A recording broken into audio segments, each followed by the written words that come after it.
Hey guys, welcome back to my channel, and I hope you guys are having a good day. If not, I'll pray for you guys, don't worry. So yeah, getting straight into the video, we'll be talking about what AI agents and what Agentic Framework is. So let me give you a small and a simple definition maybe on what an AI agent is. So basically, it is a program that acts autonomously to maybe accomplish a task with a set of instructions given to it in a predefined manner. So let me give you an example. So basically, it's something like an employee in a company that works continuously without taking breaks. Yeah, I think that's a pretty good explanation of what an AI agent is. Now, these agents, they have a special ability. So this is what sets them apart from a regular if-else bot. So there's something called environment. Okay, they can perceive the environment and act accordingly. So this is what sets them apart. So for example, say you're working at your desk. You're an employee at some big company. You're working at your desk, and you have a cup of coffee next to you. Just visualize that, okay? And you just bought it and kept it on your desk, and you're working. Now it's been say 10-15 minutes and you haven't had a sip from it yet, and you totally forgot about the cup of coffee. Now you turn back to see that your coffee is quite cold. So what do, you pick up the coffee, you stop your work first, you pick up the coffee, you stand up, you walk all the way to your cafeteria, you throw the coffee or give it to somebody else, you throw the coffee, you refill your cup with hot new coffee, you take it and come back to your desk, and then you have a sip. So this is what this is what an AI agent does. It understands the environment and acts accordingly. Now keep that in mind, and that is a simple example or a scenario that I could give it to you for now. Now these AI agents, they need some place to work. You cannot just deploy them randomly at the open field. They need a boundary to work with. Now that boundary is what you want to call a agentic framework, or something that is used to build an agent and that is a confined area for it to perform its operations. Now this agentic framework has three major components to it. One is perception, action, and learning. So these words are very, very self-explanatory, but I'll help you understand it.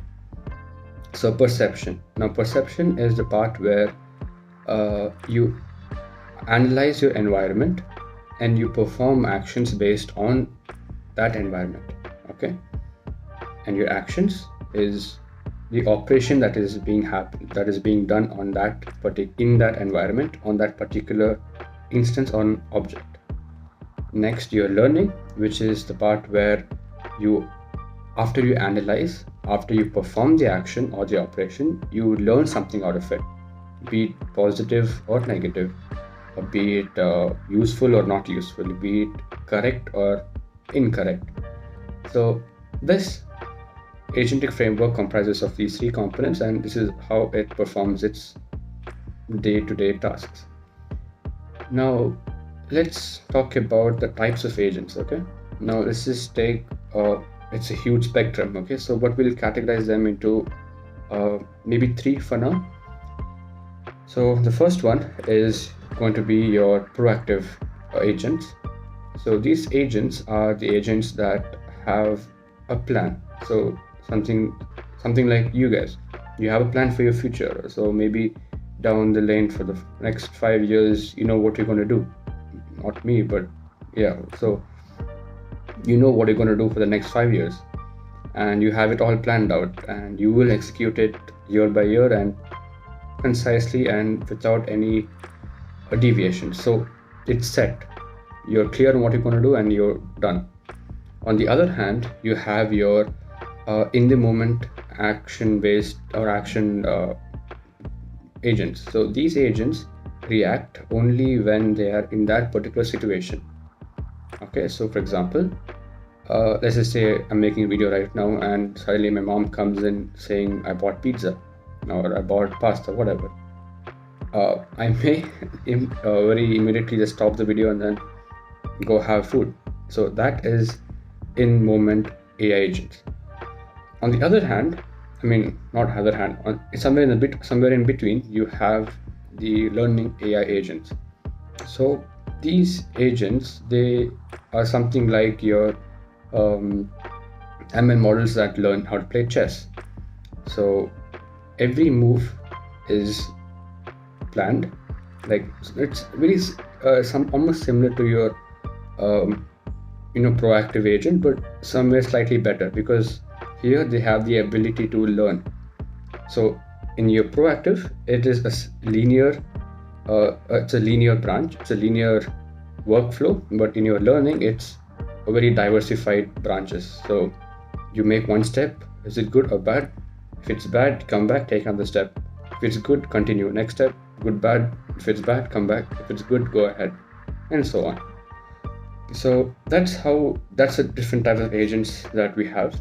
Now let's talk about maybe how it all works. I've already mentioned this before, but it's something like it goes on something like this again. So you have your perception, you have action, you have a feedback, and you have your learning. So previously I didn't talk about feedback because it was not important at that time, but now, since you're understanding what is actually happening in the workflow of AI agents, you have to have a feedback, because feedback is the only thing that sets your AI agents apart from other AI agents. So let's say you are in a room, okay, there's one door and you have a bunch of keys with you. You take one key, okay, at random, you go to this door and you put it in, you turn it, and you wait to analyze if the door is open or not. Now pause at this particular moment and let's analyze the situation. You are in the room with the door in front of you and a key at your hand. This scenario is your perception. Now you go to the door and you put in the key. That's your action. Now you turn the key, of course that's also the action, and you notice that the door is blank, okay, the dash, like fill in the blanks. So up until there is the action. Now the feedback is whether the door is open or not. Now case 1, the door is open. Now the door is open, you learned that this key is correctly mapped with this door, and you register that inside your memory and you keep that aside. Let's take another door and you have another key at your hand. Okay, now you take this key, once again you perform the same action going all the way there, and you put in the key and you turn it. Now you notice that the door is not open. So you clearly understand that this key does not map to this door. You do not map it to this because you learnt that this is not the correct key for this door. You take the key back and you take another key, you put it in, turn it, you notice that the door is open and you map it to this and you take it out. So this entire thing is the entire workflow of how AI agents work. Now I think you guys have a very clear-cut understanding on how AI agents actually work. Now there are different softwares that help you perform or build AI agents. You have LangChain that can help you build these, you have Crew AI, they're also pretty good, and many more. Now the question arises on, is it really important for you to understand the usage, or do you really need to care about AI agents? Well, in one word, yes, it is very, very important for developers or business owners to understand and utilize AI agents to simplify their tasks and automate a lot of things to reduce time spent on places where you can actually reduce significant amount of time. Maybe your voice assistants, they're also pretty much AI agents. your Alexa, OpenAI, GPT-4, O5, and so on. So yeah, I think that pretty much covers it all up, and I hope you guys maybe took something out of this video. I hope it helps you, and yeah, I will probably see you on the next video, maybe with something more interesting. And yeah, have a nice day. Bye bye.